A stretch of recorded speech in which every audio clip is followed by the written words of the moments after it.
Hello students, welcome back to your business communication lecture. Today let's continue with the topic report writing and internal correspondence.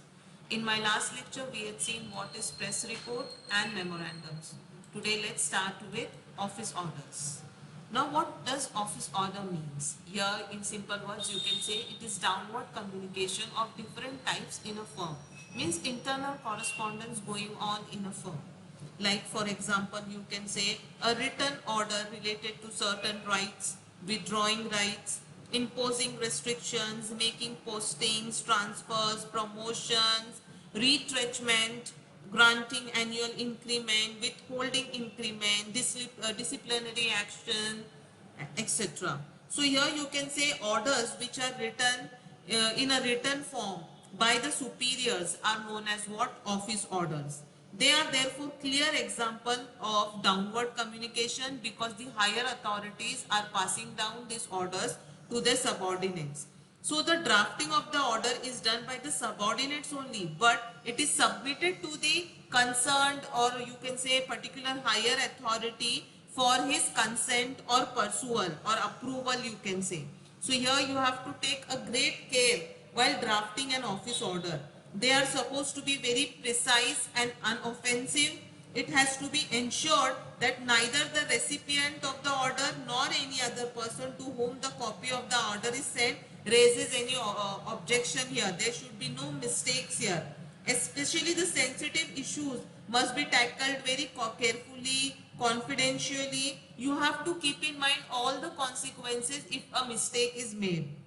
So here you can say it is very much advisable for you to use clear and concise and unambiguous words so that it becomes easy for the person to understand and there is no confusion in reading those orders here. Now while drafting or while framing office order, you have to keep certain points into mind. First and the foremost thing here you have to keep in mind that they are the formal presentation. Like office orders are internal correspondence, as I told you. So you should keep in mind that though it is within the firm, the orders are being given and taken within the firm, but still here the language of the order should be formal. Next one is signature of right authority. Here you have to keep in mind that it should be signed by the appropriate person, the higher authority. Then only that you can say order will become legal. After that is acknowledgement. Now here office order you have to keep in mind it should be legally complete, or it can be called legally complete only when it is acknowledged by the person whom you have sent it. So for this reason you should have acknowledgement also while sending the office order. After that, formal requirement of an order. Here all formal requirements like date, format should be kept in mind while writing an order. After that, number of order. Now here you have to keep in mind, students, that every order is numbered for future reference till the content stated in the letter is fulfilled. Otherwise to be kept as a, it should be kept as a record.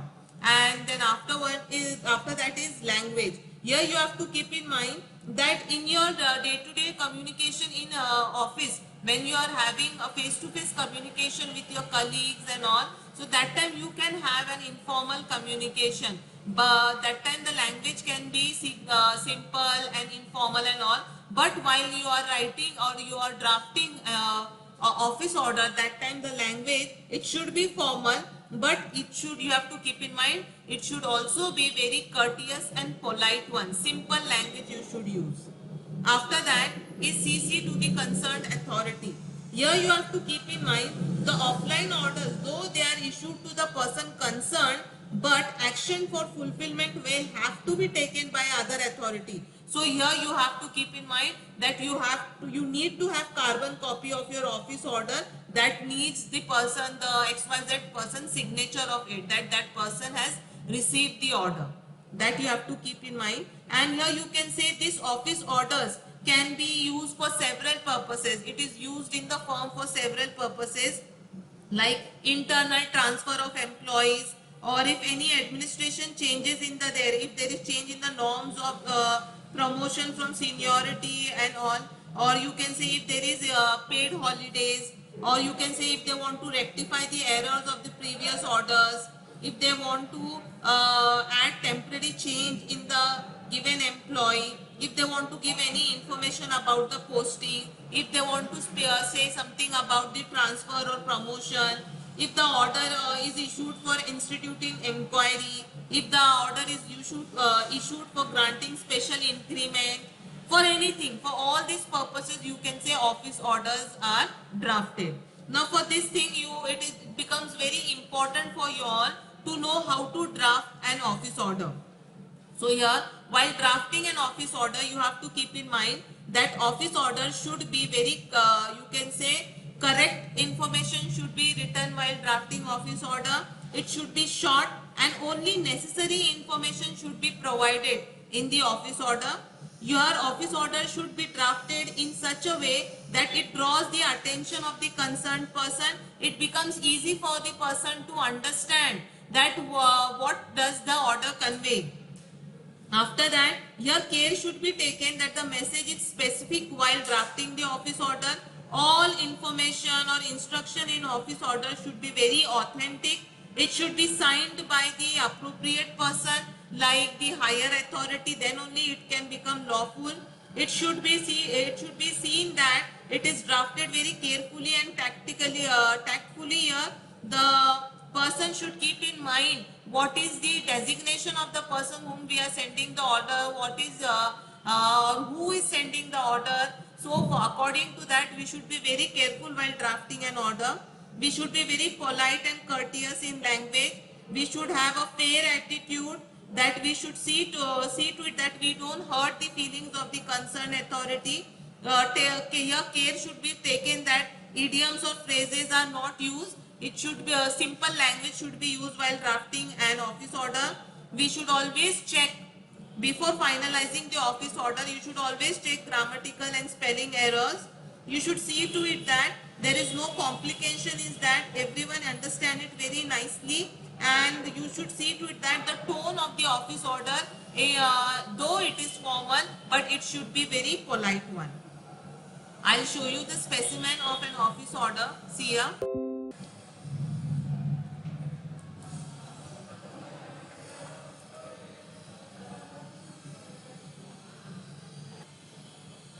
See here, first one, specimen 1, transfer order. Name of the company, PIN code, reference number should be there, date, office order. What it is? Shri Kushal Jain is transferred to the stores department. He shall report to the stores officer latest by 14th January 2014 after handing over charge of his duties to the accounts officer. Means presently whatever he is doing, he should hand over all his charge to the accounts officer and then get transferred to the you can say said stores department by 14th of January. So here, who has written this office order, who has issued it, and to whom it is been sent, and the carbon copy to the stores officer that this person is now appointed from this particular date as a stores officer. So that also, for that reason, you need a carbon copy. So in this way you have to write office order. Another example, promotion order. Again, company's name, PIN code, date, reference number, office order. Shri Ashok Shinde, senior accountant, is promoted with immediate effect as an assistant account officer. He will draw a basic pay of rupees 5,500 in the scale 5,540 and 5,750, 6,000. He will be on the probation for 1 year. Period of 1 year. Here you are stating very directly that the person XYZ person is given promotion as an assistant account officer and his salary will be this much. And for 1 year he is going to be he will be on a probation period. So in you can say limited words, you have to give all important information. Your office order should be very formal, polite and precise. That you have to keep in mind. See, name of the person who has issued the order and the other thing, to whom the order has been issued. Another one, order instituting inquiry. Again, company's name, PIN code, date, reference number, office order. You have to keep the format in mind, student. If in your examination they ask you to write an office order, this format you will use. Shri Arun Lai, senior officer, is appointed enquiry officer to conduct proceedings against allegation of misappropriation of cash of rupees 12,000 by Shri Shiv Gupta, accounts assistant. He is authorized to call such of the employees of the company as witnesses as he may feel proper for the efficient conduct of the enquiry proceeding. Shri Arun Lai is hereby directed to complete the enquiry as expeditiously as possible and submit his report to the undersigned latest by 30th June. Here the order is of an enquiry, and to who has issued the order, notice board, and the carbon copy to the notice board has been sent. Manager has written and the carbon copy to the notice board has been sent. So here in this way you have to keep in mind office orders are written. Keep the format in mind and accordingly practice it. After that, our next topic is office circulars. Now here you have to keep in mind, whenever in an office a matter is to be communicated to a large number of persons or departments or offices, members or branches of the same organization, the same is done through circulars. We cannot, the higher authority, the designated person cannot keep on telling one by one to same thing. So here they just you declare or they just issue a circular. So it becomes you can say public to everyone, means the internal, for internal correspondence in the firm here. So here you have to keep in mind the circular is in the form of letter addressed to all the offices, all the branches and departments. Here you can say that is why the circular drafted very carefully so that it covers up all the information and is correctly written or typed. It is written in third person, that you have to keep in mind.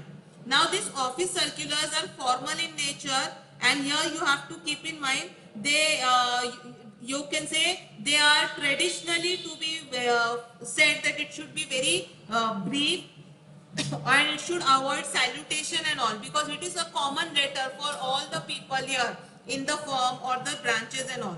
So the circular you can say is different from the circular letter.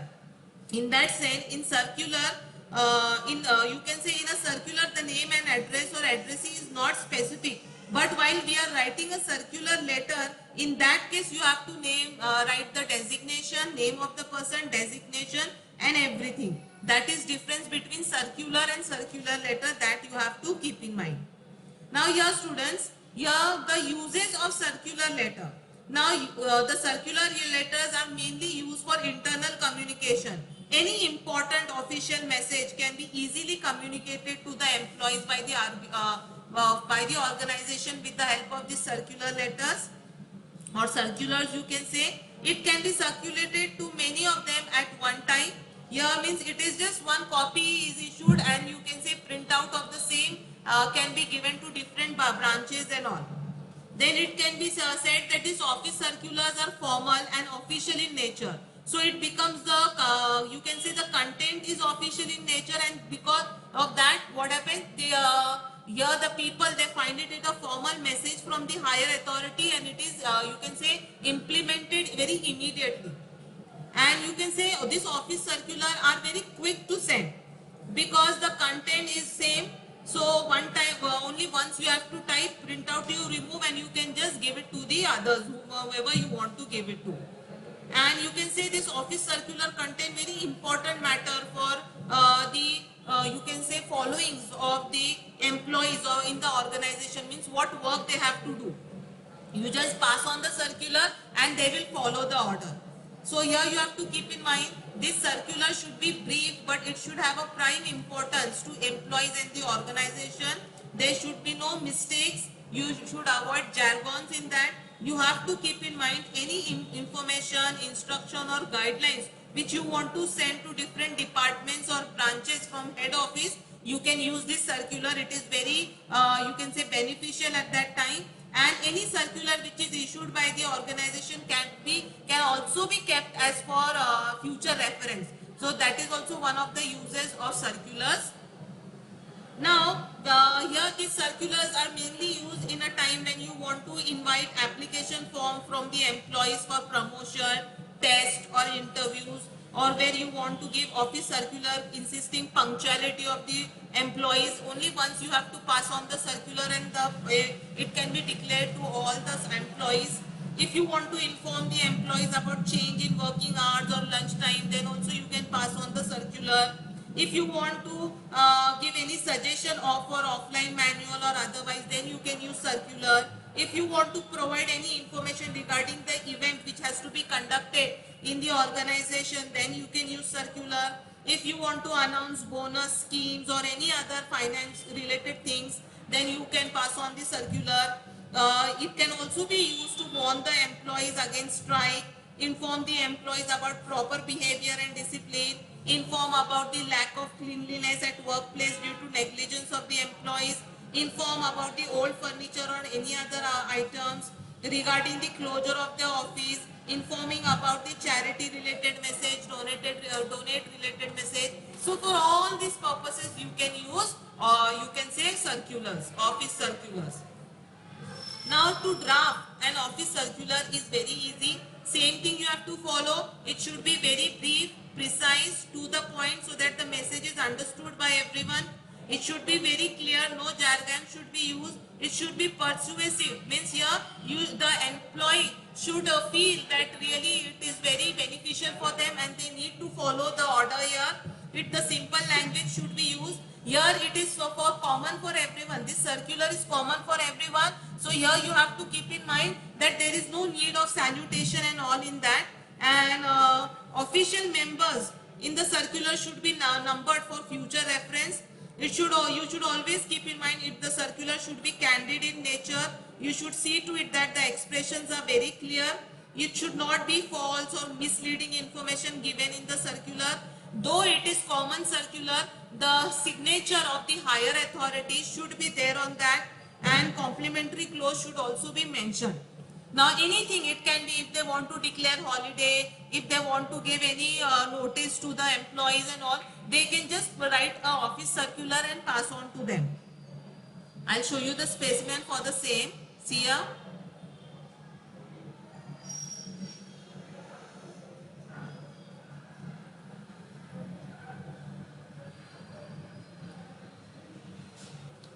See here, specimen 1, inviting suggestion. Name of the company, pin code, date, circular number. This is office circular. The manual of instruction, which was last revised in June 2012, is proposed to be updated. Constructive suggestions are welcome from employees. Here in general you are giving the, you can say, message to all the employees. Suggestions are to be sent to the undersigned latest by the 30th April 2013. You are giving the date by which date they can just give their suggestions, and to whom they have to send, who has given this office circular. That name and designation of the person is also mentioned here. So this is one example of office circular to all the employees. See, in general. The other one, insisting punctuality. Again same thing, same format. Employees are requested to strictly adhere the office timings. Tendencies to move around unnecessarily in corridors and canteens would be viewed seriously. Cooperation of all the employees is solicited in maintaining decorum and discipline in the office premises, and name of the person and designation. Here it is for punctuality. The employees are not doing their work properly, they are wasting in their time and all. So a general circular is passed on from the organization. After one, information regarding annual day celebrations. Here, name of the company, date, circular. The annual day function of the company is to be celebrated on 30th May with usual gaiety and favor.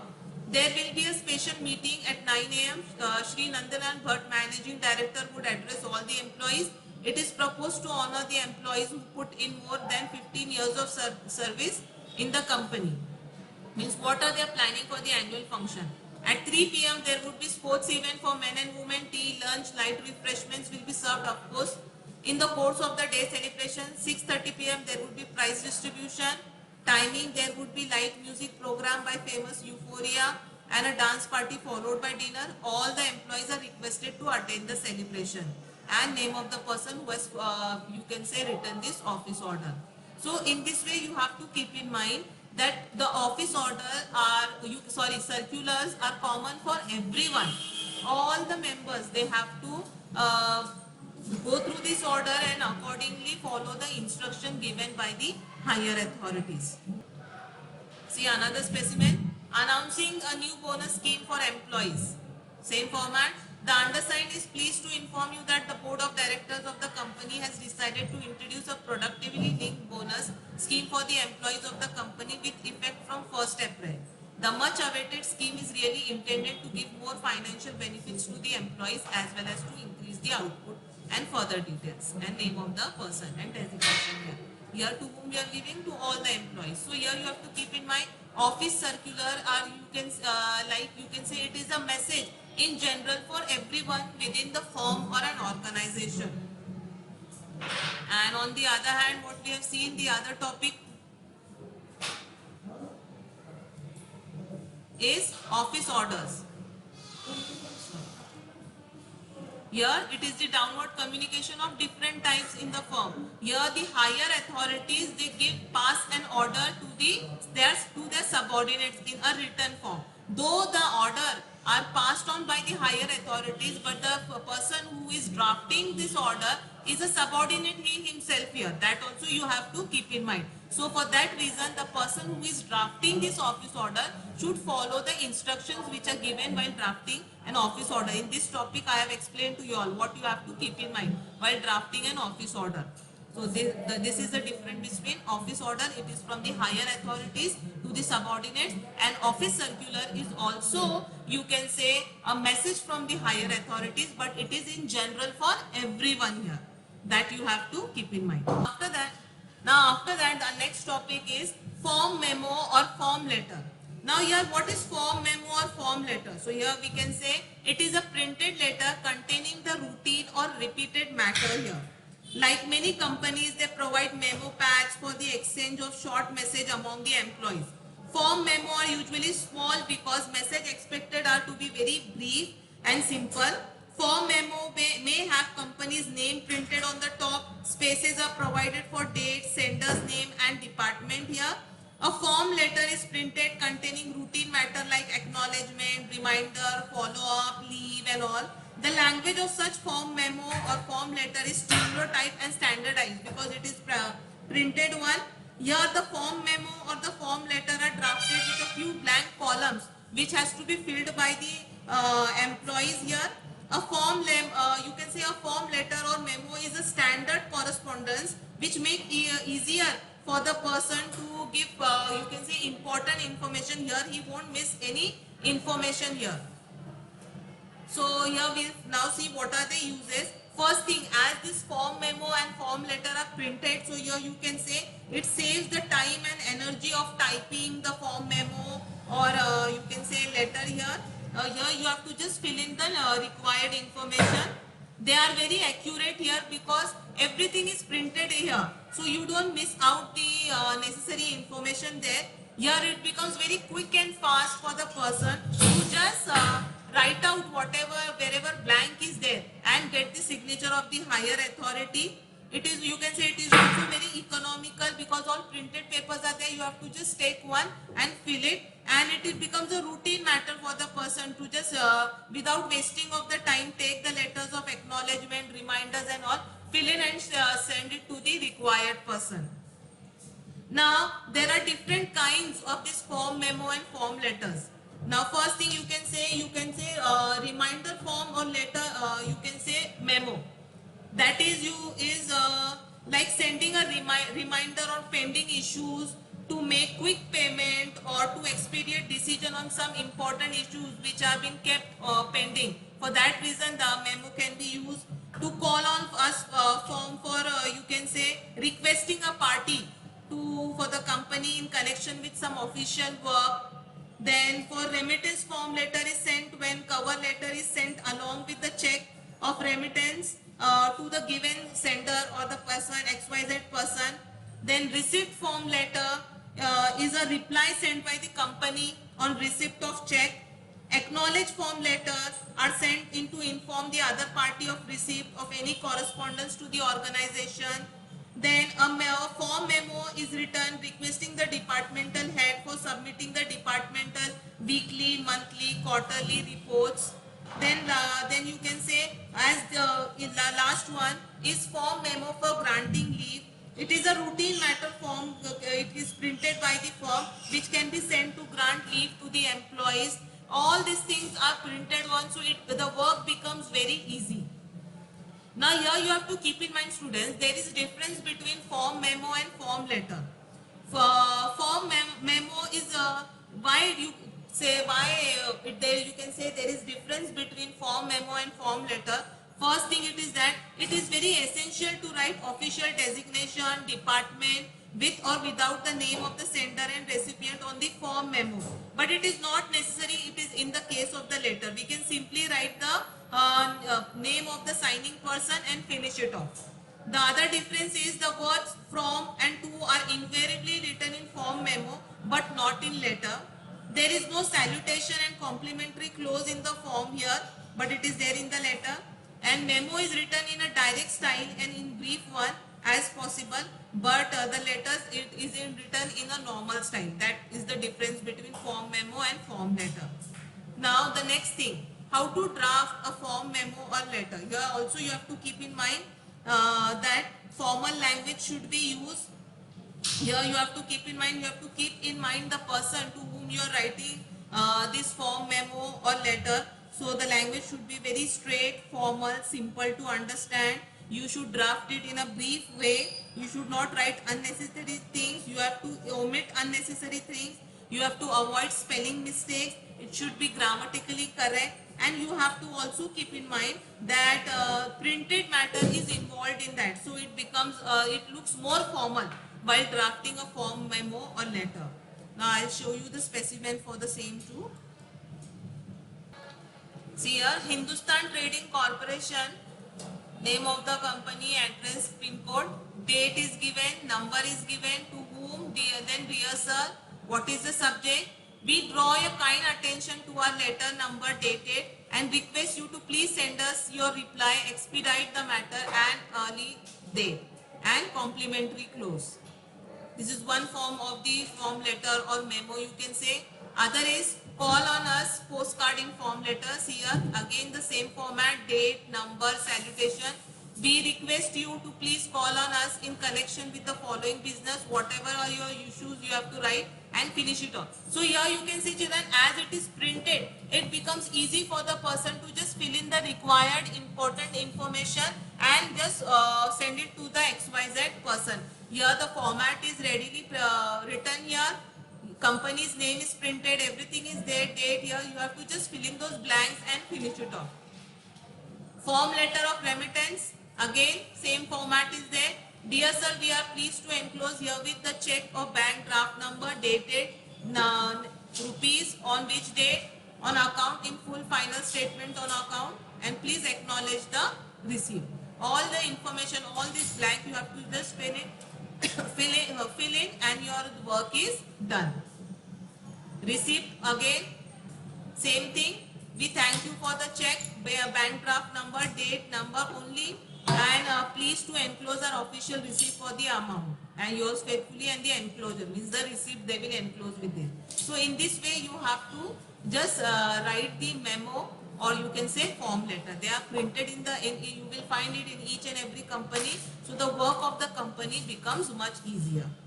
I hope you have understood. I'll stop today. Thank you.